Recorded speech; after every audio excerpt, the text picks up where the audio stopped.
You know, so I want to watch one more video. This is not Bitcoin Core. This is about BIP 110. This is the second part I'm talking about. First, we talk about Core versus Knots, and then BIP 110. And this is my boy. I played this on my videos the other day. This is George Bodine, and he's talking about running BIP 110. Let's take a look. Hey, kids. Today I want to address something I've been studying for quite a while, BIP 110. First off, my premise, where I'm coming from, is that Bitcoin is money. It is peer-to-peer electronic cash. And JPEGs of monkeys and pixelated dicks have no place on Bitcoin's blockchain. And that Core should have been fighting this battle for node runners, making it harder and more costly to use the blockchain for non-monetary data. In other words, creating friction and cost to spammers. BIP 110 tightens the rules, limits script pub keys to 33 bytes, caps op return at 83 bytes, bans long contiguous data, and it removes op-if and taproot scripts. Again, my node is not a Dropbox for memes or NFTs that force node runners to maintain for eternity at a cost to future generations who want to spin up a full node. Ding, ding, ding, ding, ding. For eternity. Because again, it's immutable. Bitcoin is immutable. You cannot erase the block. So what he's saying is every little thing that comes in there that's not money, you can't get rid of it. And the only way we're going to be decentralized, well, there's a lot of ways to be decentralized, but the main way to be decentralized is the ability for a person like me and you and everybody watching this to be able to run a node by yourself, not a centralized node, not these big companies. We already have the miners centralized. Basically, we only have 5 major miners. And if people don't realize this, but node runners, we run the network. The miners work for us. And we have to understand that the only way we can run this network, if we can download the nodes, and we need as many people that are buying Bitcoin into Bitcoin, but also running a full node. Because again, without that, we can't run the network. Remember, in Bitcoin, nodes dictate the rules, not miners. Miners produce blocks. If those blocks violate node, that's if they're rejected as invalid. I was on the fence about BIP 110. My concerns revolved around the initial proposal. I think it was called 444, and then it morphed into RDTS. And I wanted to study the author of the BIP, Datham Ohm, and I wanted to see how he handled criticism and if there was a willingness to listen and change the BIP. I wanted to know more about the BIP itself and whether it could work. I also wanted to know how it would run in tests. BIP 110 was recently run using mainnet data, about 5 million transactions, 5 million. It filtered 40% of non-monetary transactions. How many legitimate transactions did it block? Zero. It worked with Lightning, coin joins, and multisig. I now support BIP 110 fully. I'm running it on my node. I'm not going to stop running it, ever. It's just there, permanent, just like knots. And BIP 110 is already winning. SegWit activation, BIP 148, was also a UASM, user-activated soft fork, just like BIP 110. BIP 148 forced SegWit activation despite opposition from big miners, exchanges, some members of Core. Remember, nodes hold the power, not the miners. Hardcore maxis like me, we're an intolerant minority, and we're flexing our muscles here. I don't believe this will be a chain split. Exchanges and miners will adapt because resisting means losing out. BIP 110 grandfathers old transactions, so no one's funds get locked out. And let me ask you this, why would anyone fight to keep dust transactions and spam in blocks? This is a cost now, and it's going to be skyrocketing more and more as they compete with AI. There's no logical reason to fight for spam or dip but JPEGs kept on eternity on the blockchain. When I say I'm running BIP 110 on my node, I'm signaling with my node that I support this UASM. Every other node running it is doing the same thing, and we don't need that many nodes as an intolerant minority to win. If only a small percentage of nodes enforce BIP 110, the network tips in their favor because non-compliant blocks get ignored. Miners don't have the incentive to risk orphan blocks. If miners and exchanges signal early, this will be successful very quickly. It will take very little time or very little hash rate from miners to activate this also.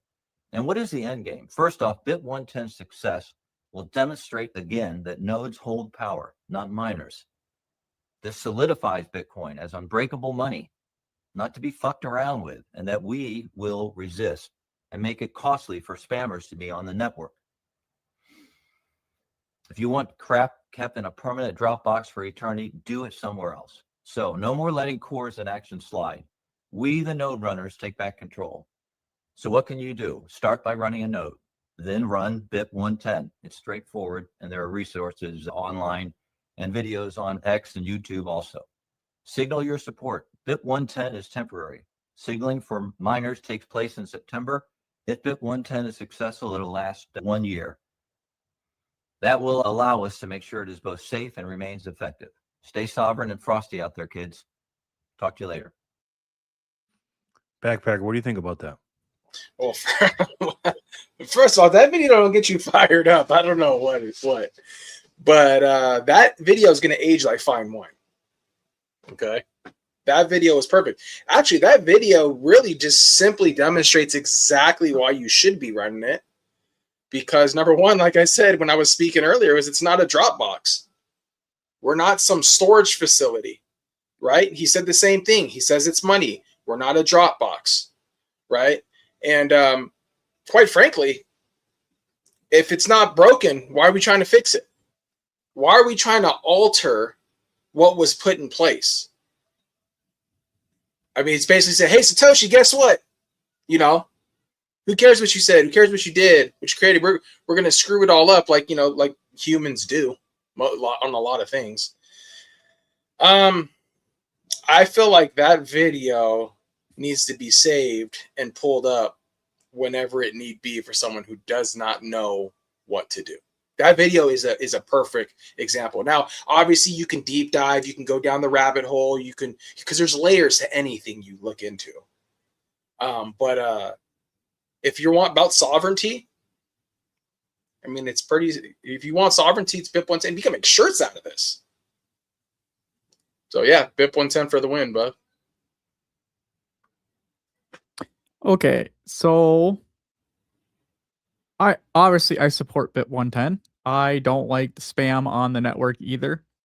But I'm just gonna do a little devil's advocate kind of style. Isn't BIP 110 exactly what Knots is doing right now? I mean, aren't they allowing filters on the node? That's what the point of Knots is, to put filters on your node to keep the spam out of it. So I don't know how that crosses or whatnot. I'm just a little ignorant on that topic. Core's whole thing is allow exactly what people want to put on the blockchain. And don't get me wrong, I don't support it, but it's for money, really. They say if you can afford the fee, you can put whatever you want on it. And I don't agree with it, but that's exactly why people they don't understand why core devs are like doing this, but it's exactly that. It's money. It's more money for them, more money for the miners, and I think it's bullshit, but that's just what they're thinking. That's what I wanted to throw on there on the other side. But yeah, if you're running a node, BIP 110. I don't, sounds good to me. Yeah, I'm not running BIP 110 yet for you know, being 100% transparent. I'm always late to that kind of stuff. Like, it took me a while to I do run again Knots. It took me a while to do it. I like to do a little bit more research, a little bit more learning about it, because that was my concern. You know, I'm a guy that liked free speech, and I like Bitcoin because it's a freedom money, and I don't want anybody censoring anything. But at the same time, I don't want anything but money in there. So it's like I'm having struggles with both, because I don't want to be anybody to be censored, and I don't want anything on the blockchain besides money. But it's a protocol. It's not ran by a company. It's not ran. It's almost like a democracy. We vote with our nodes to figure out what's going to go through, and we're going to verify the transactions. So I'm not saying BIP 110 is the answer. It could be. I'm definitely looking into it more and more. I'm about 95% there. I'm not downloading it yet, but we'll see. And the reason I want to talk about it, because I want you guys, everybody, you guys on the panel, our team, the Truth of Work podcast, but also people in the audience to just be aware of it, do your research on it, and then go from there, because I don't want anybody to be left in the dark. I'm not saying we got to sit there and talk about it all the time like certain people do, but we have to be keep abreast about stuff like this. You know what I mean? We just have to know what's going on and just try to do our best to be in the know. And respectfully so. It's just a matter of, even if you stood with your conviction and you said you wanted to go to 110, right? You BIP 110 and you're running knots already, you're already convicted of knots, obviously. You can always change it. You don't have to like stick with one or the other. Like you can go 6 months down the road and be like, yeah, you know what? I didn't sign up for this. So then you can always change it. So that's one of the really lovely things about this whole situation in itself, is that nothing is permanent. You can change and pivot in the matter of a click of a toggle, right? Okay, Scotty, that's what I thought. I thought there was a filter on there. Okay. So then if you're running knots, the latest version of knots, you already have BIP 110 included. Well, then I stand corrected because good. I do have the latest version. The latest Okay. version is, sorry, Backpacker, keep going, brother. No, you guys are good. Let me see what the latest version is. It's and again, I'm going to show you guys this. Mine is really, really simple. I have 29.31, and this is all I have on mine. Yeah. That's it. That's all I have. Like when you see people running a bunch of stuff, that's all I have on mine right now. And I do have the latest one, 29.31. Scotty, is that am I running BIP 110 right now? I don't know. I saw Gray's was crazy, bro. It had like a whole like slew. Everybody's I seen when Gray. I have a picture of Gray's and what's the name's on it too? Matthew Cratter. He's got a bunch of stuff that I don't know about it. So what I want to do is once a week I want to add one of these things to it, one of those, and just research it for the week. If you guys don't want to answer this, you don't have to answer it if it's too personal. But are you guys running nodes right now? And if you don't want to talk about it, you don't have to. And what are your feelings on it? I'm getting my start 9 by the end of the year. So I'm excited about that. And obviously, I'll just be transparent. So earlier this year, we ran into some financial situations with our dog, George, some vet bills and my lawnmower for my business and a bunch of other expenditure, pretty good sized price tags, refrigerator. It's just like boom, boom, boom. A bunch of things that added up, just life. And so it pushed us back because we were actually supposed to already have had that. But we're going to plan on getting that later on in the year. And then because we want to continue going at the rate of what we're going for buying sats right now. So, but yeah, probably going to be a start 9. I'm not. I've been open on that. I have looked into building it, but with the prices of computers and start 9s right now, I just think the $1,200 I would stick into this would be more beneficial to put into sats, in my opinion. Yeah, that's the tough part. It took me, again, I got into Bitcoin in February of 2021. And I'm always late to the game. So it took me almost 3 years to get me a node, 2 years and 10 months or whatever. And I was hearing videos about it and stuff like that. And back then, the start 9 was $500. Yeah, I could justify that, but $1,200, no. Yeah, I understand, man. I understand. And then now 29.31, Scotty. So I guess I am. So yeah, Scotty says 29.3. So I guess I am too. Yes, Lauren. So I'm automatically. That whole video is probably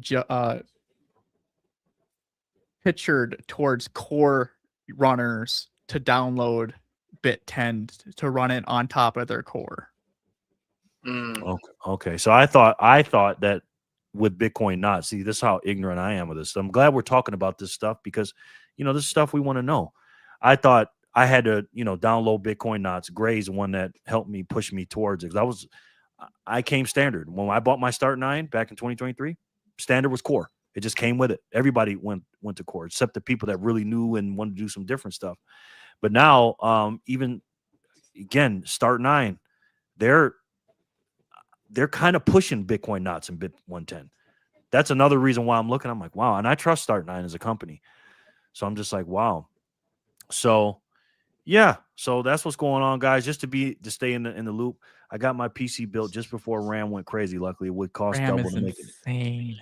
Yeah, so that's the conundrum, because for a lot of people right now, guys, the economy is tough right now. I have pictures of both my Start servers on my Nostr page. The Start OS is free and runs perfectly on any old machine with enough memory. I have been, you guys know I've been working on my financial app. I have a virtual machine of Start9 running on my PC right now to do testing, and it runs pretty good on most hardware. It's really getting that SSD to the right, uh, a big enough one, basically. Mhm. Okay. Well, again, even though I'm running a Bitcoin node, guys, and you guys aren't currently, I'm not that far ahead of you, because again, I guarantee you, when you guys start running a node, you guys will surpass me for the freaking little things up here, because I don't really have nothing. My node runs a virtual machine on a Linux PC. Well, and Okay. here's the thing too, is that, because I've built computers in the past. Actually, me and Trent had these conversations. And I'm fairly knowledgeable within, that space. I've been doing it for years, not as much now, but it was up for debate for me to whether I should just build my own rig, just because I'm kind of a control freak. I want to be able to, I can make it exactly how I want. I'm probably going to end up spending a little more, possibly, you know what I mean? But it'll kind of be something that's like tailored to what I like, and I can build it for longevity with, make sure it's upgradable, make sure the motherboard and all the processing and the RAM and everything could allow for expansion. I don't know if the Start9 allows for expansion. I don't know what they're running under the hood. So the go ahead, Trent. SSD is upgradable. I know Okay. that for a fact, but the Start OS is free, like Scotty says. Like, I just downloaded it and I just Okay. ran it in a virtual machine. There would be no reason you couldn't drive it onto a USB and just like fresh OS install it. Okay. And that's what I would do. That's interesting how it. Well, I mean, I guess it would make sense why they would make it so where it wasn't upgradable, or it was, because otherwise everybody would just upgrade them and not buy the new unit. I mean, it is a business at the end of the day. Factor. It's the form factor. They're small. That's true. That's true. All right. So we're going to Umbrel OS is free too. Okay. All right. So we're going to